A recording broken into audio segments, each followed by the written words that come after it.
বন্ধুরা, আপনারা দেখেছেন আমার দেশের ছাত্র ভাইদের উপর ছাত্রলীগের চালানো সহিংসতা, পুলিশের বর্বরতা আর আমার বন্ধুর উপর চালানো নির্মম অত্যাচার। ফলে 30 জুন কোটা সংস্কারকে কেন্দ্র করে শুরু হওয়া ছাত্র আন্দোলন সহিংসতায় রূপ নেয়। ছাত্রলীগ আর পুলিশের গুলিতে শহীদ হন আবু সাইদ, ফারুক, আকবর, শান্ত আর শাহজাহান। প্রবল আন্দোলনের চাপে সরকার ছাত্রদের দাবি না মেনেই বুধবার দেশের সকল বিশ্ববিদ্যালয় অনির্দিষ্টকালের জন্য বন্ধ ঘোষণা করে। ছাত্ররা হঠাৎ কেন বিক্ষোভ আন্দোলন শুরু করলো? ছাত্রদের দাবি মেনে নিতে সরকারের কি সমস্যা? আর কোটা সংস্কার হলে জেনারেল শিক্ষার্থীদের উপর এর প্রভাব কতটুকু পড়বে জানবো আজকের এই ভিডিওতে।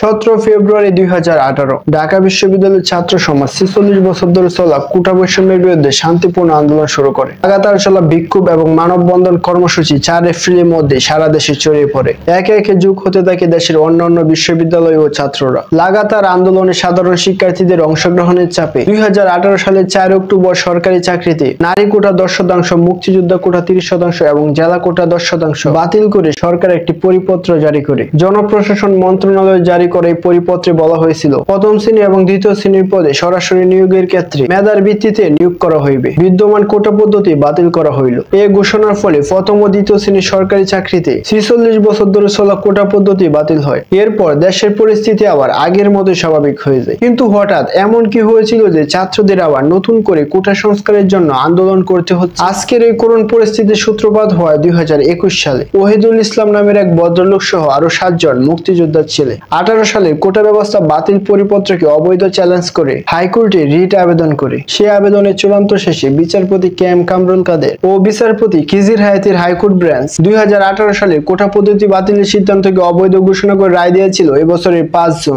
আর এই রায় প্রকাশিত হওয়ার পরপরই ঢাকা বিশ্ববিদ্যালয়ের শিক্ষার্থীরা কোটা সংস্কারের দাবিতে একত্রিত হতে শুরু করে। ছাত্রদের কোটা সংস্কারের দাবিতে একত্রিত হওয়ার নৈতিক কারণটি হলো, গড়ায়ও 1/3 ব্যয় করে গ্রাজুয়েশন শেষ করার পর যখন ভালো কোনো পোস্টে চাকরি নিতে যায় তখন দেখা যায় পোস্টে 56% দখল করে আছে কোটাদারীরা, আর বাকি 46% থাকে দুর্নীতি, স্বজনপ্রীতি আর প্রশ্নপাশের মতো নানান ঝামেলা। ফলে মেধাবী হয়েও জেনারেল ছাত্রদের মিলছে না চাকরি। তাই গত 8 জুন 2018 সালের কোটা পদ্ধতি বাতিলের সিদ্ধান্তকে অবৈধ ঘোষণা করার পরপরই ছাত্ররা আন্দোলন শুরু করতে চেয়েছিল। তবে প্রথম দিকে আন্দোলন শুরু হওয়ার পর ঈদ ও গ্রীষ্মকালীন ছুটির কারণে আন্দোলন পিছিয়ে দেওয়া হয়। ছুটি শেষ হলে 30 জুন শান্তিপূর্ণভাবে আন্দোলন শুরু হয়। আর ধীরে ধীরে এই আন্দোলন ব্যাপক আকার ধারণ করে। একে একে আন্দোলনে যোগ দেয় ঢাকা বিশ্ববিদ্যালয়, জগন্নাথ বিশ্ববিদ্যালয়, বঙ্গবন্ধু শেখ মুজিবুর রহমান মেরিটাইম বিশ্ববিদ্যালয়, জাহাঙ্গীরনগর বিশ্ববিদ্যালয়, চট্টগ্রাম বিশ্ববিদ্যালয়, রাজশাহী বিশ্ববিদ্যালয়, কুমিল্লা বিশ্ববিদ্যালয়, ইসলামী বিশ্ববিদ্যালয়, নর্থ সাউথ বিশ্ববিদ্যালয়, ব্রাক বিশ্ববিদ্যালয় ও ইন্ডিপেন্ডেন্ট বিশ্ববিদ্যালয় সহ অন্যান্য বেসরকারি শিক্ষা প্রতিষ্ঠানের শিক্ষার্থীরা। দেশ জুড়ে এই আন্দোলনের গুরুত্ব বাড়ানোর জন্য 7 জুলাই থেকে বাংলা ব্লকেট কর্মসূচি শুরু করে শিক্ষার্থীরা। Students immediately condemned this decision, calling it discriminatory and instead demanded merit-based recruitment.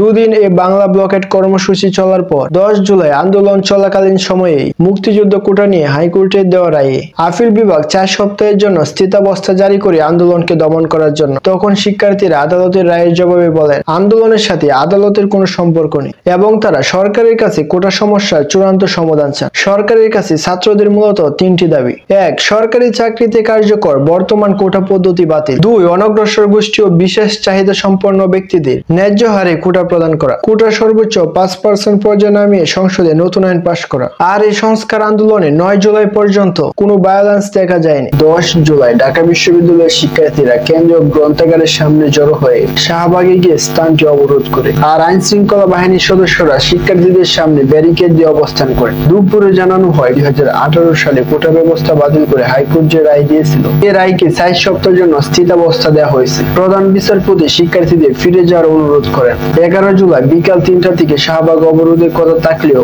বৃষ্টির ফলে শিক্ষার্থীরা শাহবাগে যাওয়ার পথে পুলিশের বাধাকে অতিক্রম করে 4:30টায় আন্দোলন শুরু করে। অন্যদিকে ঢাকা কলেজের শিক্ষার্থীরা পুলিশের বাধার কারণে পিছিয়ে যায়। শাহবাগে ঢাকা বিশ্ববিদ্যালয়ের শিক্ষার্থীদের সাথে যোগ দেয় জগন্নাথ বিশ্ববিদ্যালয়ের শিক্ষার্থীরা। রাত 9টায় শিক্ষার্থীরা আন্দোলন শেষ করে। তাদের উপর পুলিশের হামলার প্রতিবাদে 12 জুলাই বিক্ষোভ মিছিল ও সমাবেশের ঘোষণা দেয়। এছাড়া এদিন কুমিল্লা বিশ্ববিদ্যালয়ের শিক্ষার্থীদের উপর পুলিশ নির্মম হামলা চালায়। 12 জুলাই বিকেল 5টায় শিক্ষার্থীরা প্রশাসনের সতর্কবাণী উপেক্ষা করে শাহবাগে জড়ো হয়ে অবরোধ করে।